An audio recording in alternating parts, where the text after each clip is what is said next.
Welcome back to Celtic Fans TV. So a bit of a first for the channel. We don't have Paul with us today. He's at a wedding, so I'm afraid you're going to need to put up with me, Callum and Martin.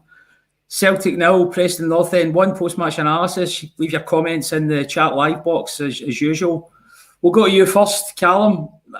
I think it would be fair to say a reasonably uncomfortable outing, given we've got a Champions League qualifier in 3 days.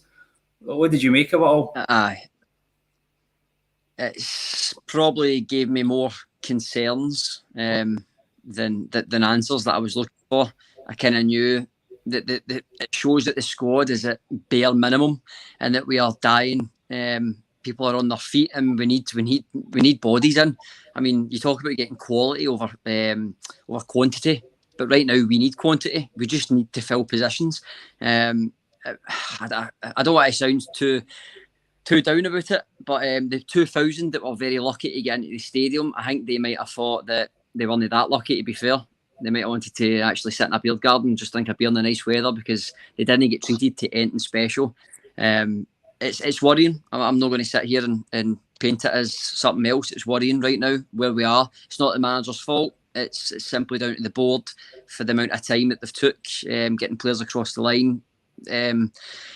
And again, we're coming to a massive game. And do you know what it felt like? It felt as if Preston were the team that were playing Midtjylland on Tuesday. They were way more up to speed than we were. I don't know if you think the same, but I thought they were brilliant on the press, on the counter.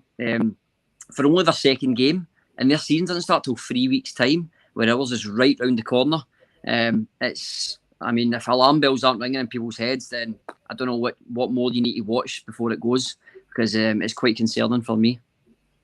Yeah, I mean, they're no mugs Preston now. They're a decent championship outfit.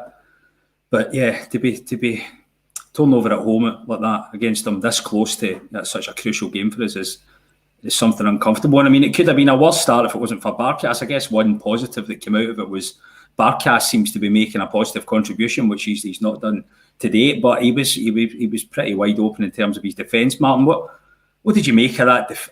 The thing that struck me was just how open we were defensively, and that sort of pattern continued throughout the game, regardless of what personnel we deployed back there.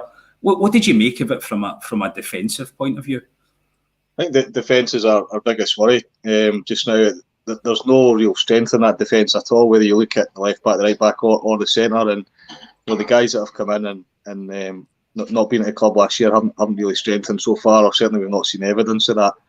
Our biggest Achilles heel last year was our defence, goalkeeper as well, and being similar to what you just said, Kenny, and Barkas made a couple of good saves in the first half, and he appears to be a different player to what we've seen last year. But the four in front of him aren't performing at the moment, and that's where we're really going to struggle. We appear to have made some progress on the offensive wing areas on the left and the right in the last few days, but the players behind them, I'm not convinced by any of them at this junction. I think that's where we're going to really struggle. So the conflict right now is the manager comes in and wants us to push high, and yet we've not got the confidence at the back, and that's where we're really going to struggle. So grave concerns, and I'm not even sure that for those who haven't been featured so far or injured, or I'm not sure we're going to strengthen much in there. So the next signings, if there are more to come, Kenny, I think need to be the defensive signings. Just not sure that in any of those four positions we've got the answer.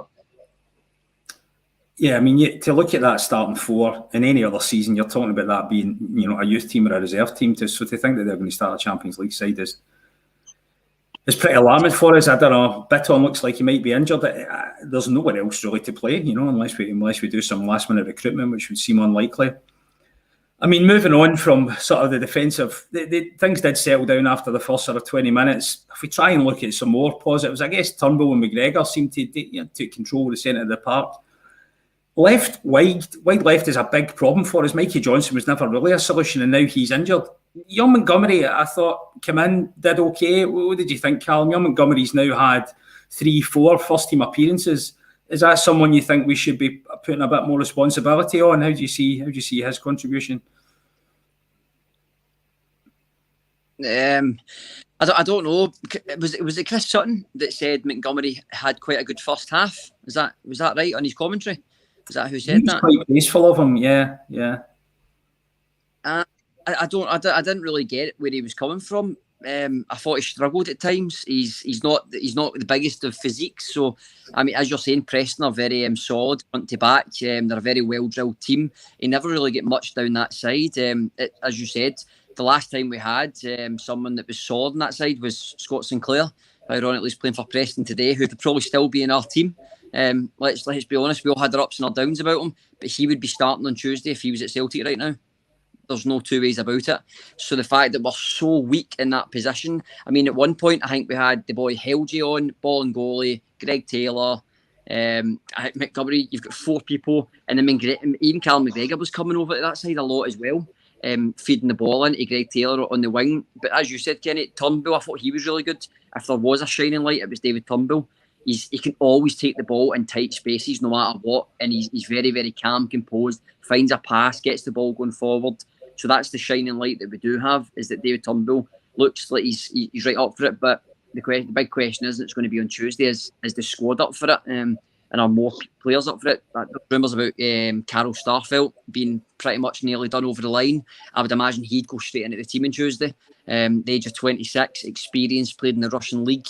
You're not going to put in one of the younger boys, surely, in the back. So I don't know if you cast your mind back to last year?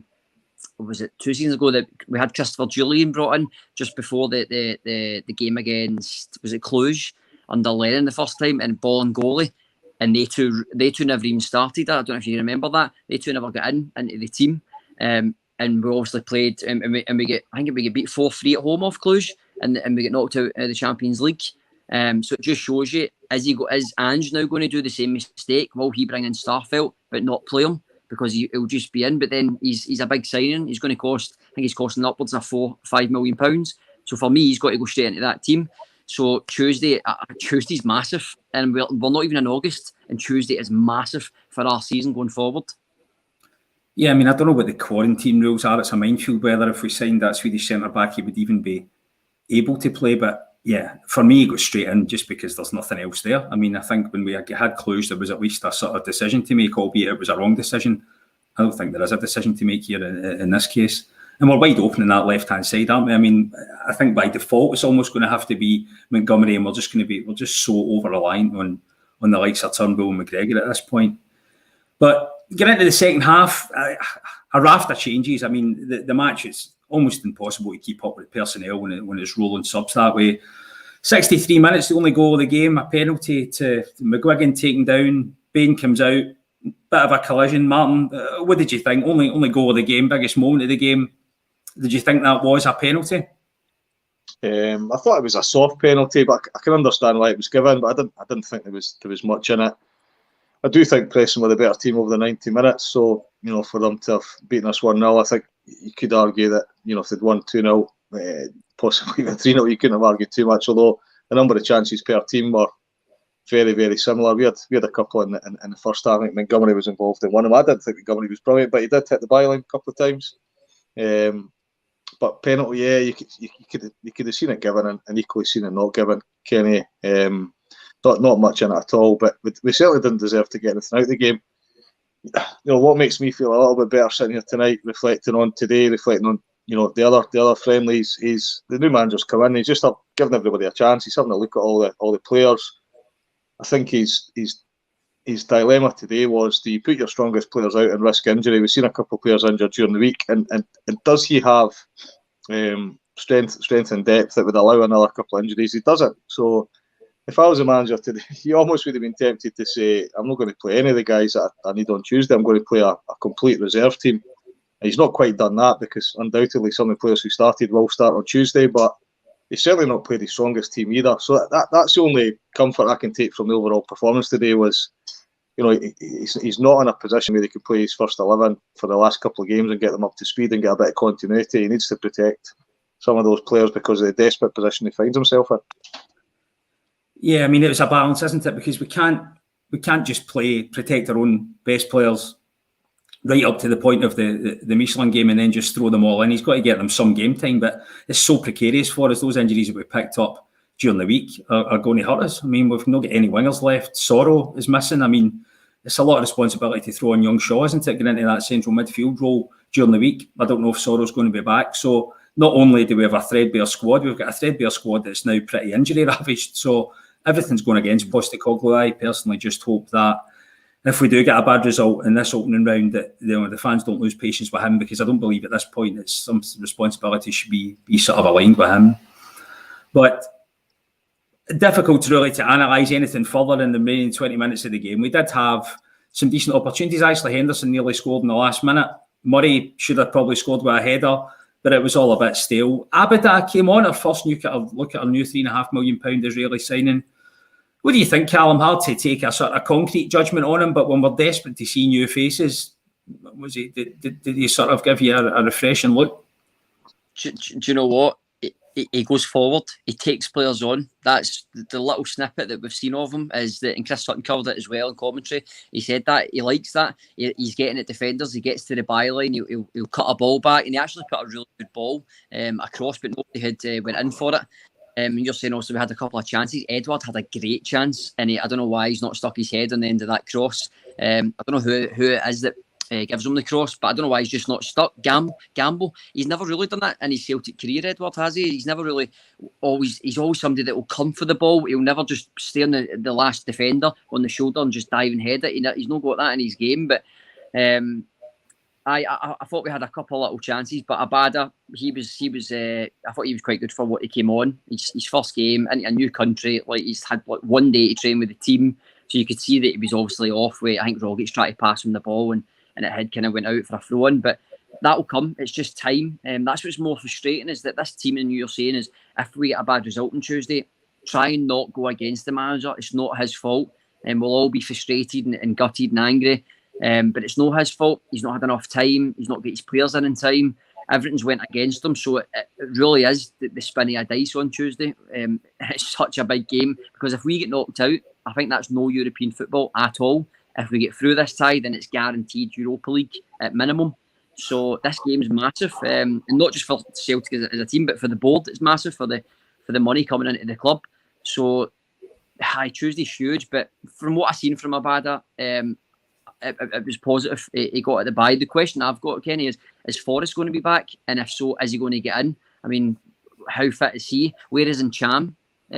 He's on pretty higher wage, I would guess, but he's not featured at all. But we're not moving him out of the club. So what's happening with him? Should a ball and goalie? We're seeing in this team. Is he going? Is he staying? There's so many questions to get answered, and it's frustrating me sitting here that we've all backed the team, we've all backed the club massively again this year. And there's so many questions to be answered. So I'm trying not to keep this as a rant. I'm trying my best to look at the positives, but there is so many frustrations as sitting here as a fan that we just can't get answers to right now. But fingers crossed that Tuesday comes and we get a good result. Yeah, I think we actually drop into that. I think the Conference League ultimately, Callum, which would be a little bit embarrassing for us if things went that way. And Postecoglou, I mean, as a man, he looked a bit bereft on the sidelines, I have to say. He looked a bit perplexed. He looked a bit frustrated. Very, very difficult position he finds himself in personally. And my own view is I do think he's actually the right man for the post, but we're clearly going to need to give him time. I mean, if you look up front, that's a cause of concern for me. We've only got, if you think Griffiths we'll probably never see again, Edward, we don't know where his head is. We've sold Klamala, not that he ever settled, but you're left with one man, Ayeti. Had a reasonable start to pre-season, but he's been anonymous in these last 2 games. Martin, what's your views on him? We've spent a lot of money on him. I guess we know he can score. We know he can take chances because he's done that in spells. But do you think he can play in a 4-3-3? And then secondly, what would you do on Tuesday? He's got a big decision to make. Does he take a half-checked out Edward, or does he go with Ayeti, who perhaps doesn't fit into his system? How do you see the striker position going into Tuesday, and how do you see Ayeti's future perhaps this season? So Ayeti, when he first came, was sensational. His goal to time on the pitch ratio was absolutely outstanding for that first 5, 6, 7, 8 games. And then something happened. It was like a completely different player. And I genuinely believe he's that type of player that needs to feel things are going his way. He needs to feel loved. He needs to feel the team are moving in the right direction. And the polar opposite happened. Everybody was getting blamed. He would have been one of many who was getting blamed for the demise of the team. And he chucked it. completely chucked it, had the wrong attitude, and like he wasn't on his own. Like a lot of the players last year, they just gave in. You know, they were turning up and they didn't want to be there, and he fell into that category in the second half of the season. But we've seen enough of him when he first arrived to see that he could be, you know, a massive player for Celtic. He was scoring a wide range of goals. He was lively. The formation that he can play in, I genuinely believe he's in the right headspace. He could play in a number of formations. I don't think we have to play a formation to suit him. But to answer the question about who would you go with on Tuesday, that's a tough one. And that's the type of thing that, you know, you leave Ajeti out on Tuesday, and then he's back into that mindset of, you know, I don't want to be here, and I'm not wanting to sit on the bench, and the damage that's done to him as an individual. And then you find that Eddie disappears over the horizon once we're knocked out, and you have to try and get, you know, Ajeti back into the right mindset. Now, it shouldn't be that way, but that's my observation of Ajeti. He needs to feel trusted, and if he has a bad game or two, then, you know, not putting him on the bench.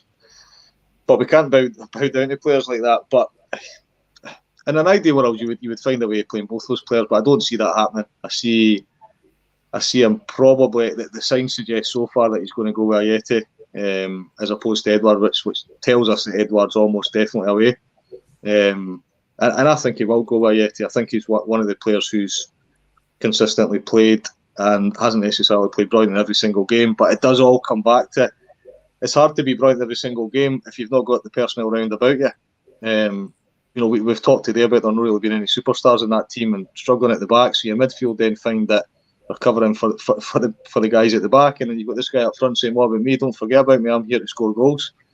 So you have to look at the bigger picture with guys like Ajeti and say, if he was playing with really, really strong players round about him and he's underperforming, then, you know, you have to look closely at him. But that's not currently the case. And I think if he's committed to the club and Eddie's not, I suspect the manager will take a chance and play Ajeti. And it might be the right decision, because if Eddie's looking to get away, the last thing he'll want to do is get himself injured. It's that whole quandary when people want to move on. Are they going to play well to give themselves a better chance at a move to a big club, or are they going to give you, you know, half an effort because there's a couple of things happening in the background? They think they've already got their move, and that's what we don't know with Eddie. Is his agent got some positive leads and he's likely to move on? And if that's the case, he's not going to give you 100% because he's almost engineered a move away already, and we don't know that. We just don't know that. We're sitting here trying to make an assessment without that level of information. But, you know, where's Christie? Where's Ncham? Forrest, Soro, Dembele, Johnson? The list is endless. And how many of those guys are going to make it on Tuesday, or are we just going to throw in a team full of youngsters who, you know, not only the young, but they've very little experience in any first team, and that would be a real risk. So I couldn't predict half the team right now. I could maybe predict 4 or 5, but couldn't predict a starting 11, that's for sure. Yeah, I mean, I was sort of minded just to go with Eddie just for the sheer greater good of trying to win the game. But you make a good point, actually. That would psychologically shatter Ajeti at the outset of the season. And he took a turn for the worse last season when he was left out of the team unexpectedly for Clamara on a couple of occasions. Next thing you know, he's put on weight and you know, he really struggled. So you'd be taking a bit of a gamble in terms of his mindset playing Eddie. But I'm not sure. He's played enough game time now. I'm not convinced he's a lone striker. And if Ange Postecoglou is going to play with a lone striker and 2 wide men, I think I'm a bit alarmed that, you know, going with him with we're only sort of striker with, you know, with his head in the game at this point. And in terms of moving players on, it's almost as important to us at the moment as signing them, because it must cause so much confusion in the dressing room. It must cause so much confusion in the boardroom. You've got all this cash tied up in players that want to move on. They've just not been agile enough. So, you know, it's the horse is almost bolted because we can't correct it now, but they've got to attack these things urgently. Last question, Callum. We're talking about Starfelt coming in, hopefully in the next 24 hours. We've probably over-talked about recruitment, but given we've now got Kyogo in as a striker from Japan, if Starfelt does come in, what will be the next sign? What specifically, what area of the park would you like to see us spend money on next? And I know there's many, but where do you really feel we need to plug a hole? How long you got? Jesus, everybody. God, my God, how long we got? Probably, well, you've just named there striking. the striking options are so bare minimum. The boy's coming in from Japan. Does he have to quarantine? How long is it going to take him to settle? He looks a very good player, but all the things come into it. Moving into a new country. I mean, all you need to do is look at Barkas. He's only moved from Greece. That's still from Europe, not too far. But you've got somebody coming from the other side of the world who is now coming and trying to settle in. He's got to hit the ground running. People are expecting big things of him. So I think you've got to at least get another striker in. You've got to get another midfielder in. Losing Scott Brown was massive. We've got to get somebody else in the middle of the park. If I said this on Wednesday night, if we lose Callum McGregor an injury, we are screwed. He is pivotal to our season. It's as simple as that. He goes out, we lose. We lose if it's a cup game, if it's a league game. It's just not going to happen. The team is ticking around him. So you've got to get another midfielder in there. You've got to get at least another, I would say at least another 2 centre backs in there. Even with Starfelt, you still need another 2. Christopher Julian's not back until maybe December, maybe early November.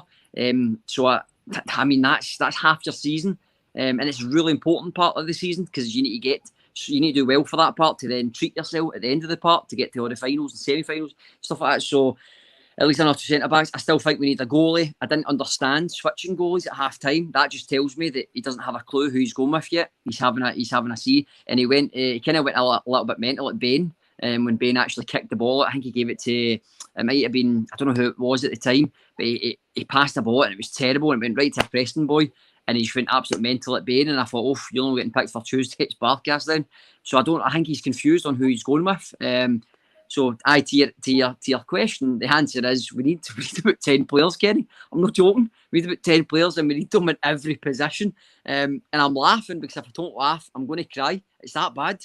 That we need numbers. I said at the start, we need numbers.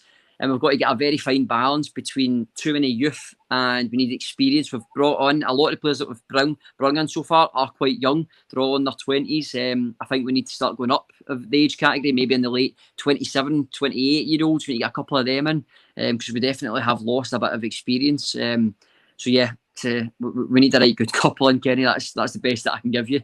Yeah, and unfair pressure. I mean, I think, look, we'll pass on man of the match this week, right? I mean, I think you'll implode Callum if I even suggest you have to pull a man of the match out. So, look, we'll call it there. All we can do is cross our fingers, say a few prayers for Tuesday and see where we end up. Personally, I've got a ticket, so I feel a bit fortunate I'll be there. But, yeah, I mean, I think even the most optimistic person reckons that we're going to need to be a bit of a change in fortunes. We'll leave it there. We'll be back with more comment for Tuesday. Thank you.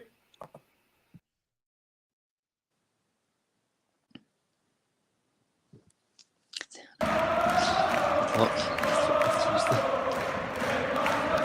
Put your fault, man.